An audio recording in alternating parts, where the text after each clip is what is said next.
Welcome to Leadership is Dead, the podcast where we rethink leadership for a post-COVID world.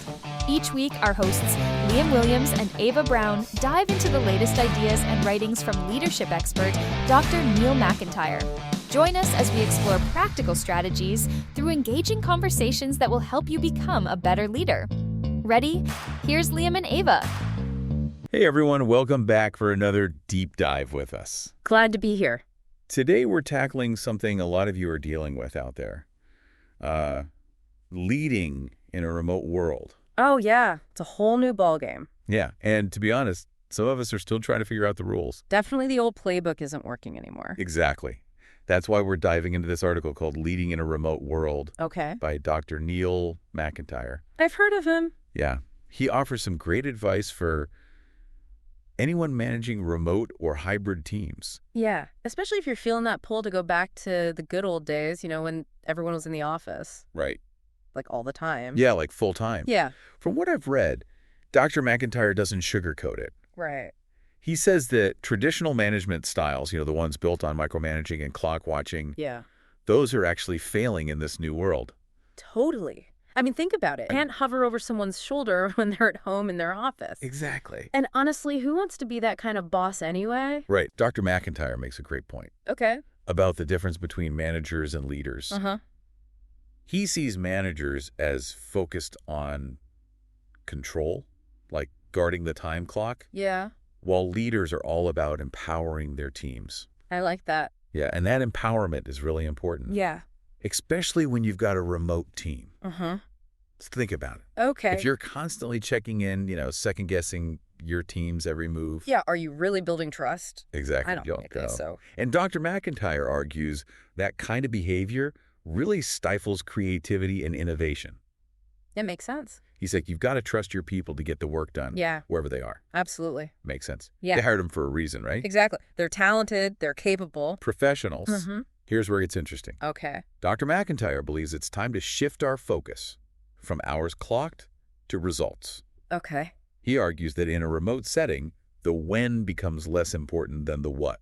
Interesting. So it doesn't really matter when the work gets done as long as it's high quality. Right. And this resonates with a lot of what we're hearing about productivity these days. What do you mean? People have different peak performance times. That's true. Different work styles. Yeah. So if they're delivering high quality work, does it really matter if they do it from their couch at 10 p.m.? I mean, that's when I do my best work. Me too. I get a burst of energy late at night when everyone's asleep. Yeah.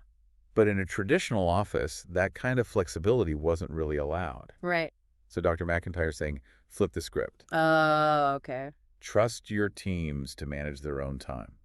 Makes sense. He says that autonomy leads to greater job satisfaction and better results. It's about recognizing that people thrive when they can work in a way that works best for them. Yeah, and honestly, who wouldn't be happier and more productive if they felt like their boss trusted them to get the job done on their own terms? Yeah, it's a great point. And it's especially relevant for those leaders who are struggling to let go of that command and control mentality. Right. Dr. McIntyre really argues that by loosening the reins a bit, you're not losing control. You're actually getting a more engaged and productive team. So we've talked about ditching the time clock and focusing on results. But there's another big thing that comes up with remote work. What's that? How do you build those connections when you're not physically together? Oh, that's a tough one. Yeah, that's where a lot of leaders get stuck. Yeah, they think just because you're not in the same room, you can't build the same kind of rapport. Right, all those water cooler chats and casual lunches, they just disappear. Yeah, we all know those are important for team bonding and morale. But Dr. McIntyre challenges that assumption. Really? He believes that you can absolutely build meaningful relationships virtually. Interesting. He even talks about his own experience building strong connections through online platforms. And he emphasizes that it's not about replicating the in-person experience, but finding ways to use technology to create a sense of belonging. Regardless of location. Exactly. Yeah, that's big. Because at the end of the day, people want to feel like they're part of something. Absolutely. Connected to their colleagues and the company mission. Right. So how do you actually do that? How do you build that sense of belonging through a screen? That is the million-dollar question. Yeah. And thankfully, Dr. McIntyre doesn't leave us hanging. Okay, good. He gives us some strategies you can use to foster those virtual connections. I'm all ears. One thing he really stresses is going beyond the transactional. Okay. In a traditional office, you have those interactions that build rapport. Right. Grabbing coffee. Yeah, chatting before meetings. Like casual stuff. Right, exactly. And in a remote setting, it's easy to fall into just focusing on tasks and deadlines. It's all about checking things off the list. Exactly. And Dr. McIntyre says that's not enough. He says you got to create opportunities for those casual interactions to happen. Okay, so how do you do that? How do you replicate those water cooler moments, Virtually, yeah. He has some good ideas. Okay. He talks about scheduling virtual coffee breaks or team lunches where people can just chat, connect. Yeah. He also suggests using online platforms for team building activities. Okay, like what? Like virtual escape rooms or online games. Oh, I love that it's being intentional about creating those spaces for connection. Right, exactly. Even if you're not physically together. Yeah, it doesn't have to be complicated. Right. It could be as simple as starting a meeting with a quick check-in. Yeah. Ask people to share something positive that happened in their week. Oh. Or even just dedicate 5 minutes to a non-work related topic. So small moments can make a big difference. Absolutely. But what about the leaders who are still hesitant to embrace remote work? What do you say to them? I think it's important to acknowledge that this shift can be challenging. It requires a different mindset, different skills, but I'd also remind them that the world is changing. The companies that are thriving are the ones who are adapting. Right. It's like remote work isn't just a trend, it's the future. Exactly. And those who resist are going to fall behind. Dr. McIntyre really drives that point home. How so? He says clinging to those old ways of doing things is a recipe for failure. Wow. So embrace the change. Don't fear it. Right. There are so many opportunities in this new landscape. I agree. So we talked about building connections, focusing on results. Yeah. What else does he highlight as essential for leading in a remote world? One thing he keeps coming back to is trust. Okay. He argues that it's the foundation of any successful remote team. Well, yeah, when you can't see your team every day, you got to trust they're doing what they need to do. Exactly. And that can be hard for some leaders. Especially those who are used to being very hands-on. Right. But he makes a good case for why it's so important. Why is that? He points out that when you micromanage, you're sending a message that you don't trust them. Interesting. And that lack of trust can lead to all sorts of problems. Like what? Resentment, disengagement. Yeah. Lower productivity. It can become a negative cycle. The more you try to control, the less trust you build. Exactly. Yeah. So what's the alternative? Yeah. He says you need to shift from a mindset of control to a mindset of empowerment. So instead of constantly checking in, you're giving your team the autonomy to manage their own time. Yeah, make decisions independently. Right. And that doesn't mean you're completely hands-off. No. It's about setting clear expectations, Right. providing support, Yeah. and then trusting your team to get the job done. It's finding that balance between guidance and freedom. Right. But that can be tough for some leaders. Yeah, it's like walking a tightrope. It is. How do you know if you're giving enough guidance without micromanaging? Right. Clear communication is key. Okay. Dr. McIntyre emphasizes regular check-ins, both individual and team-based. Okay. Just to make sure everyone's on the same page. And it's not just about conveying information, right? No, it's about listening. Understanding your team's perspective.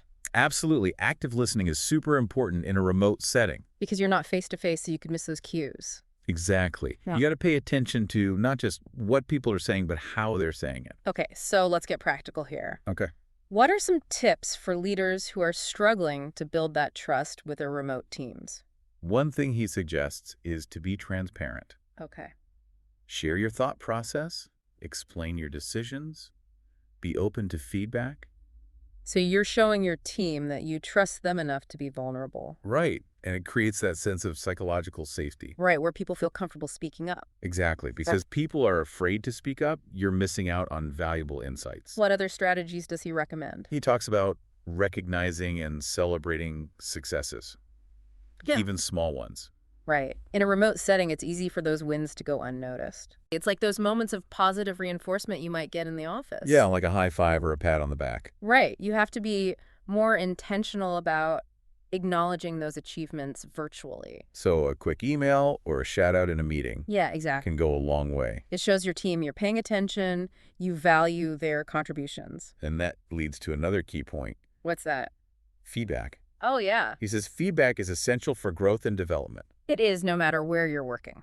Right. But in a remote setting, it's even more important to be intentional about giving feedback. Right, both positive and constructive. Well, yeah, when you're not having those face-to-face interactions, things can get lost in translation. Exactly, misunderstandings happen. So he recommends scheduling regular feedback sessions. Yeah, formal and informal. Okay, yeah. So everyone's getting the guidance they need. And it's not just about pointing out what needs to be improved. No, it's also about recognizing what people are doing well. Right. It's finding that balance between challenge and support.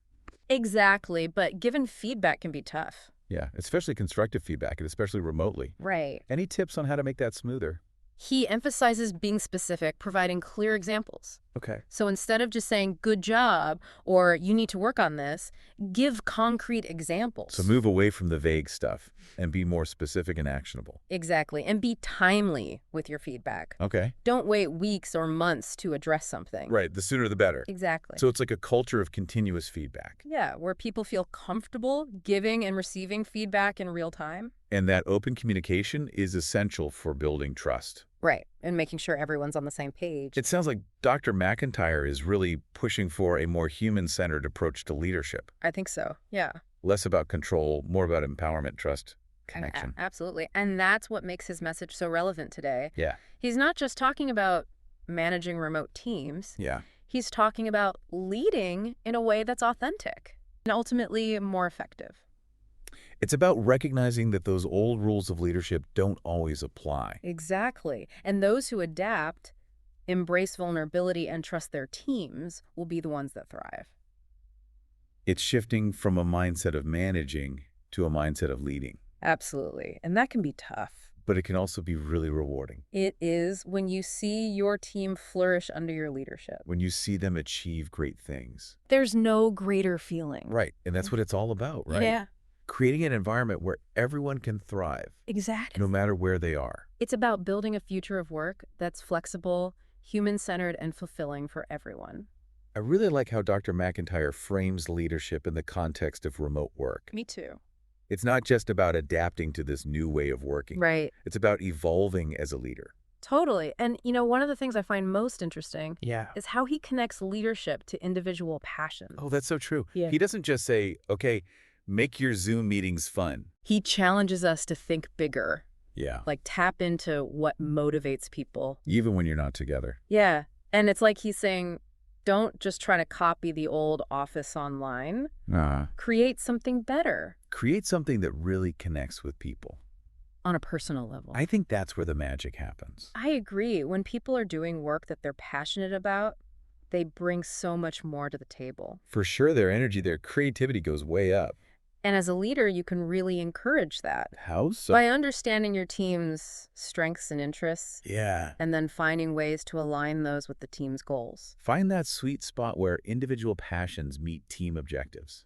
It's easier said than done. It is, but it's a challenge worth pursuing. And that's where his insights on transformational leadership are so helpful. Yeah. What does he say about that? He argues that really effective leaders don't just focus on tasks and deadlines. They inspire their teams to achieve something bigger. It's about shifting from that transactional approach, just getting things done, to a more transformational one where you're focused on empowering your team. To help them reach their full potential. Exactly. And that takes a different mindset. It does. It's less about being directive and more about being supportive. Right. Less control, more trust, more collaboration. So you're not the boss barking orders from your, home office. Right. You're the leader who guides, inspires, empowers. Helps your team achieve great things no matter where they are. A call to action. It's a call to action for leaders to embrace this new way of working. Yeah. And step up to the challenge of leading in a way that's effective, but also human.